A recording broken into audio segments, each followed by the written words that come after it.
Always happy, as you can see. Yeah. Chipper, happy to be playing Magic under the camera.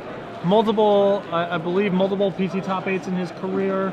I believe multiple. I mean, I know for sure he has multiple Grand Prix top 8s, at least one Pro Tour top 8, maybe more than one. And he's going to be leading off our match here with a turn 1 alternate cast Taxian Probe.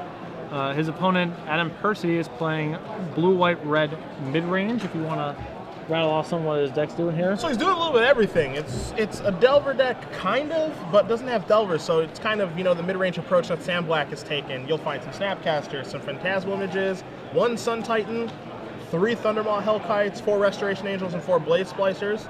So he's got a nice creature base to go along with some Ponders, some Desperate Ravings, a couple Dismembers, a couple Pillar of Flames, 2 Devil's Plays, 2 Whip Flares, and 3 Bonfire of the Damned. So a deck that, once again, we're in the exploratory period of our format, so we're going to find out exactly what his deck can and cannot do.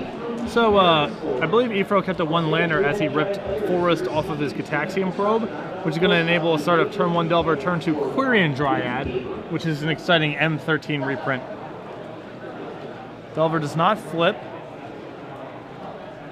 And we're going to, I believe we're going to see Quirion Dryad this turn, as we're being notified that Cavern of Souls is naming Wizard.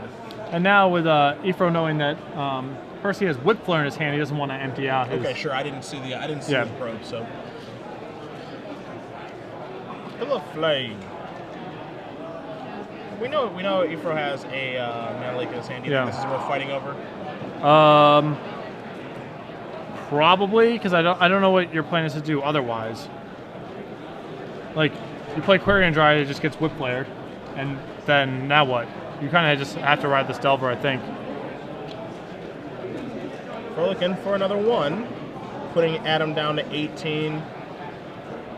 Another island. I believe those are beta. Is that true? That is beta, yes. That's probably make your heart just sing. Yeah, yes. You could not be happier right now. Yeah, the Stronghold Mana League. Whatever the first set was, you could have gotten it. So we're gonna see Bonfire of the Damned. Bonfire for 1. That'll take care of this guy.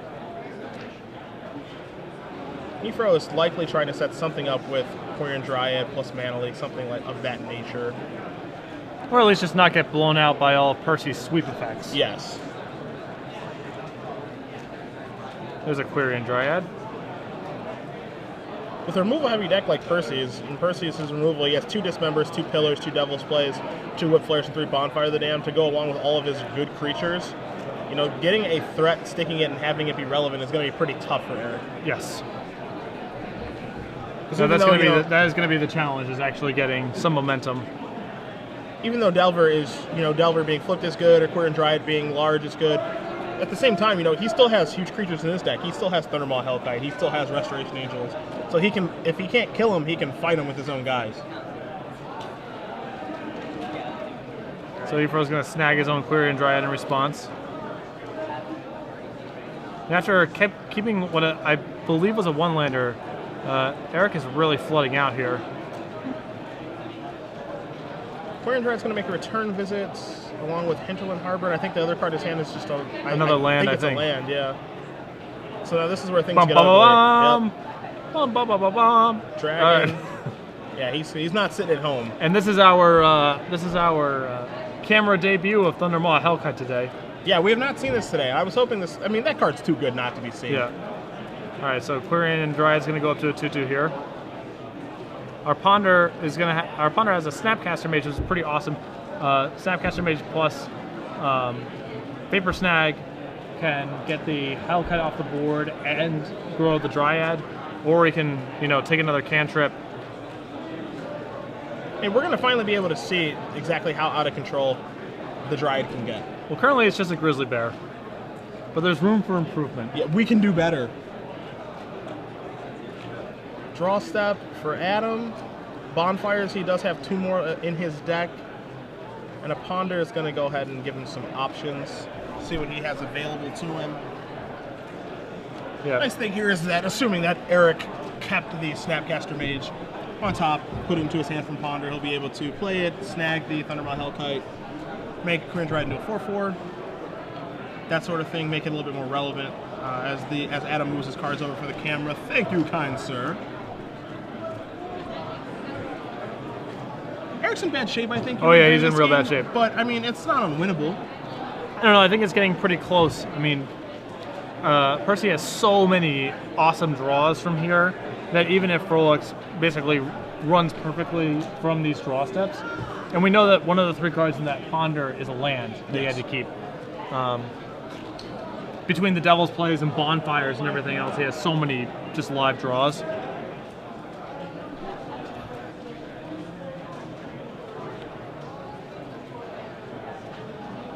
So Eric is going to cast Snapcaster Mage. Snapcaster Mage. It's going to snag that. See, the thing for Eric that is difficult right now is, if he were playing against blue-white mid-range or... Oh boy. There's a Restoration Angel to fizzle the snag. He doesn't know what he's playing against. He doesn't know what's in his opponent's deck. He knows that he's blue-white-red, but there isn't a blue-white-red deck in the format. So he has to play around, conceivably every card that Adam could have. And there's a concession. So Adam Percy is going to be up a game right now, playing blue-white-red mid-range, and taking a look at his sideboard, because I have his deck in front of me. Things that are going to be useful for him against Eric's blue-green Delver deck. Combust is going to be okay. Not as good as it would normally be because of Restoration Angels and that sort of thing, but it is going to be able to target Delver and Talorund and Snapcaster Mage. Yep. 2 Day of Judgments, trading 1 for 1 is perfectly reasonable in my opinion. There's another Sun Titan here. Presumably, Adam wants the games to go long. He can take over the games with Sun Titan plus Phantasmal Image or Sun Titan plus Blade Splicer. And then he has 3 Mana Lakes in his sideboard, which I don't feel he needs to board in. Right. I think he can I think he can beat Eric with just board control. Yeah, you would much rather just have kill spells for the most part than Mana Lakes. Eric's got a couple options here. Phantasmal Image is pretty sweet since Percy has just like so many awesome creatures to copy. Yeah. And he probably wants to just be a little more threat dense anyway against a deck with so much removal. He also has 2 copies of Thragtusk, which I would assume would be pretty excellent against Percy's deck since he's trying to just attrition and trade 1 for 1 so much. He also has 2 copies of Dissipate. Now, Percy has all those Cavern of Souls, so that reduces the value a little bit. But you can safely assume he has so many big spells, and presumably Bonfire as well, that you would want to have access to a hard counter. So I think all those cards. He has a singleton Dungeon Geist, like that's also totally reasonable to bring in. It's not bad at all. We just saw Big Dragon, Thundermaw Hellkite, and we saw Restoration Angel, so he's definitely got some reasonable targets. Yeah, and more importantly, we can safely assume that Mental Misstep and Gutshot combined 6 slots in Ephro's deck are very quickly going to bench here. Yes, I would agree with that 100%. I know you brought up Cavern coming from Adam's deck. He does have 3 of those, just so that you know. So, the counter spells, there's a decent chance that those will be turned off because he does play a healthy amount of Cavern of Souls. And then, his mana base, relatively good, all things considered. He has 4 Seacrum Coast, 4 Sulphur Falls, 4 Clifftop Retreats, so he can cast the spells. Yeah, it's funny actually how often the 3-color decks actually have better mana than the 2-color decks because you have more dual lands that just overlap with one another once you're in a 3-color skeleton. So I would argue Ephro's mana is much worse in spite of only being 2 colors. Yeah, I think Ephro's mana, I think the mana in that deck is like relatively bad. As we talked about earlier, he has to play Evolving Wilds just to make Clear and Dry be able to work. Yeah. So the mana in that deck is no picnic. That's to be sure.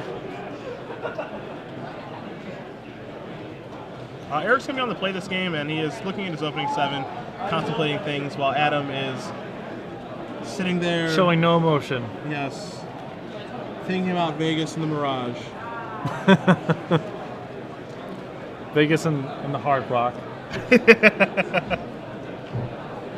That's where we went to throw some bones last night. Clickety clack. Yeah. Some off-brand action. That's right. I put the Hard Rock out of business yesterday. Is what I did. Or they're still open and I'm out of business. All right. So Ephro eventually decides on a mulligan. And Adam, I think that was a quick keep. He looked at those and he's just like, "Yep, my hand's awesome. Let's do this." Nope. I don't know if that. He's trying to be devoid of emotion. He's doing a very good job of it, to be fair. Or just apathy. Yeah. Sometimes you don't have to fake it, man. Yeah, that's fair. That's true. So as Eric goes down to 6, I mean, what is he looking for an ideal hand? I mean, this matchup seems fairly difficult for him. Yeah, I mean, he just needs. He basically just needs to be able to get out in front and then have Mana Leak / Dissipate to protect himself from Percy's sweepers. It seems so tough to get out. Yeah, oh yeah. Problem is that Percy's actually has like such a good spread of removal. Like, has cheap 1-for-1s and sweepers, so it's just very challenging to play around everything that his deck can present. Yeah. Hinterland Harbor to start for Eric. Well, Adam is going to go ahead and draw his card. Island Ponder, that away. I don't know, I'm looking at Adam's deck list, I kind of like what he's doing here. He's got some hard draw, he's got some removal. These removals are sweepers and spot removal, and then he's just got like the best creatures available in blue, white, red. Every card in his deck is excellent against Eric, or it's some form of fixing. Ponder for Eric. There's no mental missteps to be had in this deck list, but he can think things through.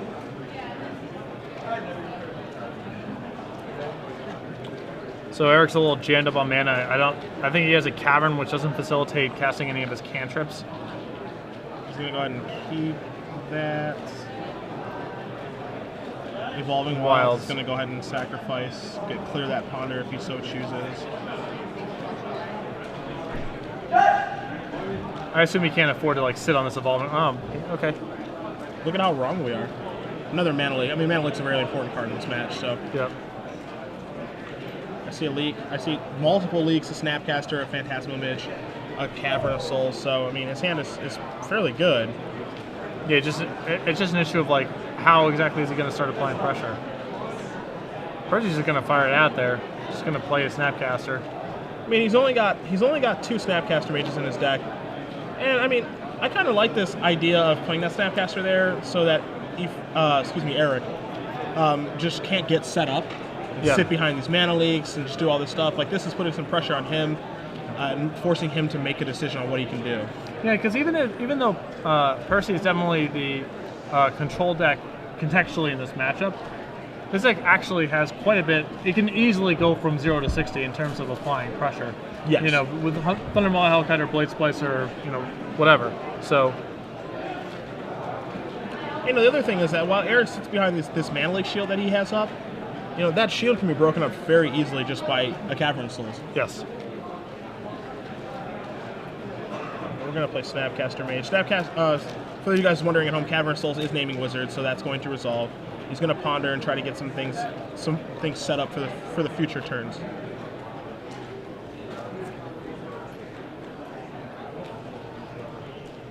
Looks like another Snapcaster. It's going to keep him. Like a Taxian Probe. That'll give him the information he's looking for. So that's a start. Now we get to see what's going on here. Phantasmal Image, a Pillar of Flame, a Thundermaw Hellkite, a Cavern, a Restoration Angel, and a Sun Titan. So his hand's pretty loaded. Yep. And, you know, that's the Cavern I was talking about, sitting behind that Mana Leak shield. That entire plan is just destroyed now. Yep. I mean, you know, it depends on what he wants to name. If he wants to name Angel to resolve that, he can. If he wants to name Thundermaw Hellkite and name Dragon, he can. If he wants to name Giant for Sun Titan, he can do that as well. So, sitting behind these Mana Leaks is pretty much no longer an option. Efro actually just did draw a mental misstep, so it looks like he did keep them in. Okay.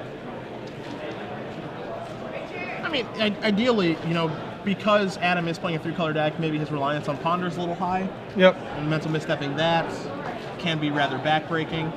Pillar is one of his, you know, cards that can answer a quick query in Dryad.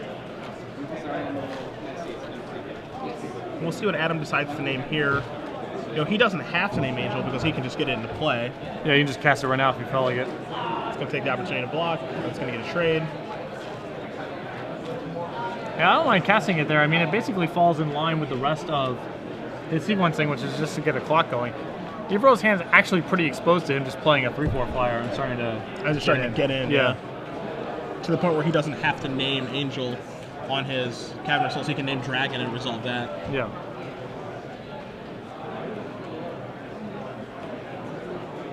So before he drew, he thought scoured away the last card from his Ponder that he didn't want anymore. So we see another Cavern. I mean, Phantasmal Image is going to be it's actually not going to be great because he'll Phantasmal Image Restoration Angel, and then Adam can target it with Pillar. And while Pillar is going to kill it, so misstepping it is not going to actually do anything. Can't even stop it. Yeah. This cavern has named Human, I believe, so we can cast that. And here comes our friend Restoration Angel, which resolves. Second cavern is on Illusion. Okay.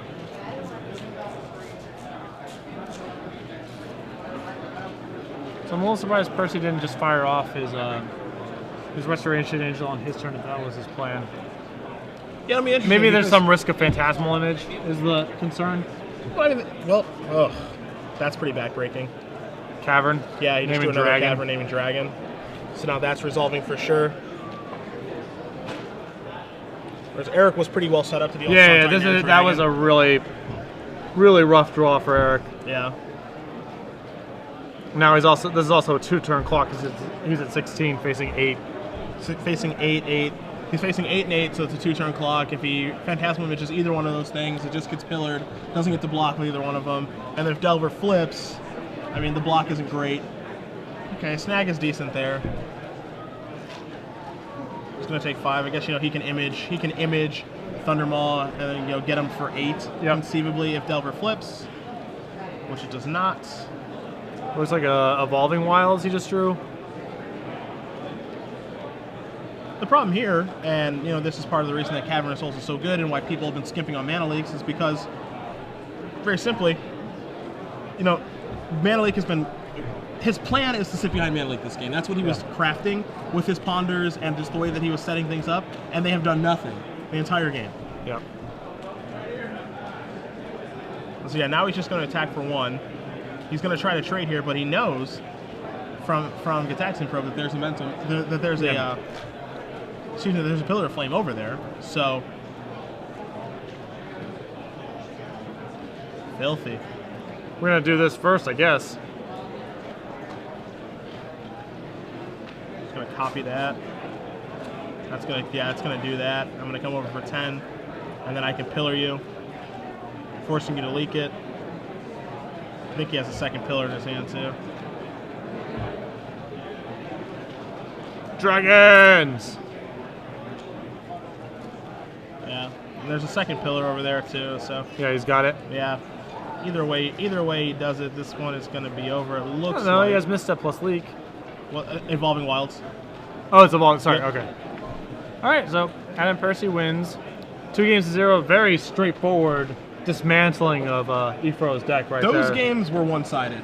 They were. Both of those games were fairly one-sided. Adam has a very, very interesting deck. It's a combination of all the things that you would want in a deck. He has card drawing, he has removal, both spot removal and, mass removal. And then he has just like the best creatures that are available in his colors: Blaze Splicer, Restoration Angel, Thundermaw Hellkite, a little bit of a Sun Titan package, Phantasmal Images, and then a couple Snapcaster Mages too. So his deck is interesting. Yeah, I suspect that his matchup against Ramp is like not good because he's doing so much like sort of fidgety board control kind of stuff.